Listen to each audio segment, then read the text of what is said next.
जेके Yadav films present. देख भैया, छठ के त्योहार एगो ऐसा त्योहार होला कि हर घर में होला, लेकिन एगो ऐसा भी घर होला कि जहाँ छठी मैया तब पूजा ली लेकिन वो घर में खुशियाँ न होला। ताई भजन के माध्यम से सुनी जाए।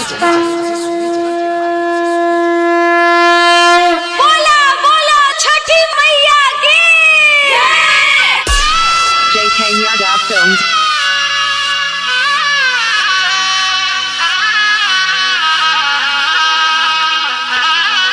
Singing by Bansidhar Chaudhary. साले साले पूजा के लिया साजा के सपना है, रोवे छै नयना।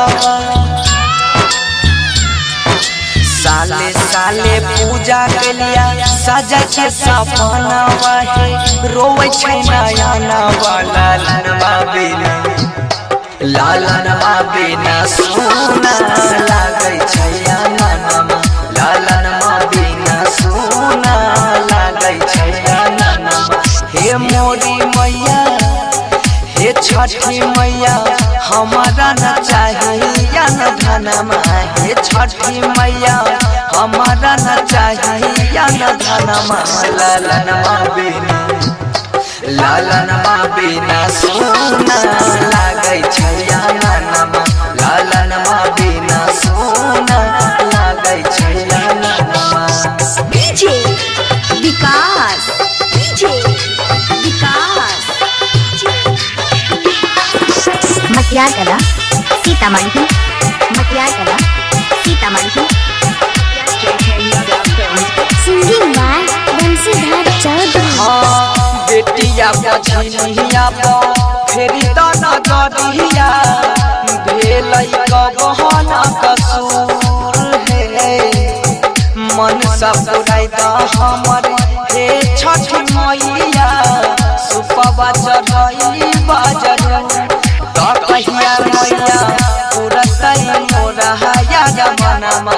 त कहिया हे मैया पुरतै मोरा या मनमा।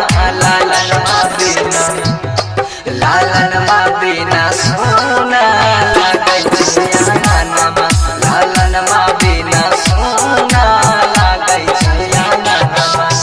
डीजे विकास, डीजे विकास।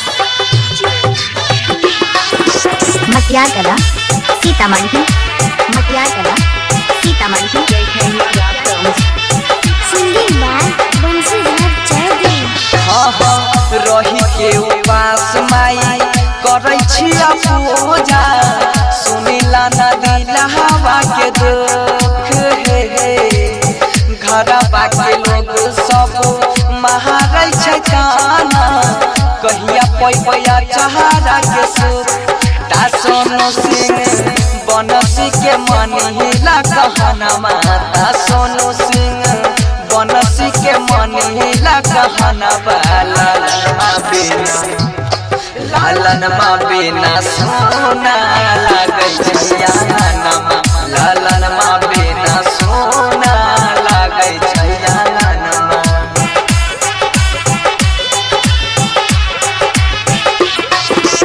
जय मां कप्तानी रिकॉर्डिंग स्टूडियो, मानसी कन्या। JK Yadav Films.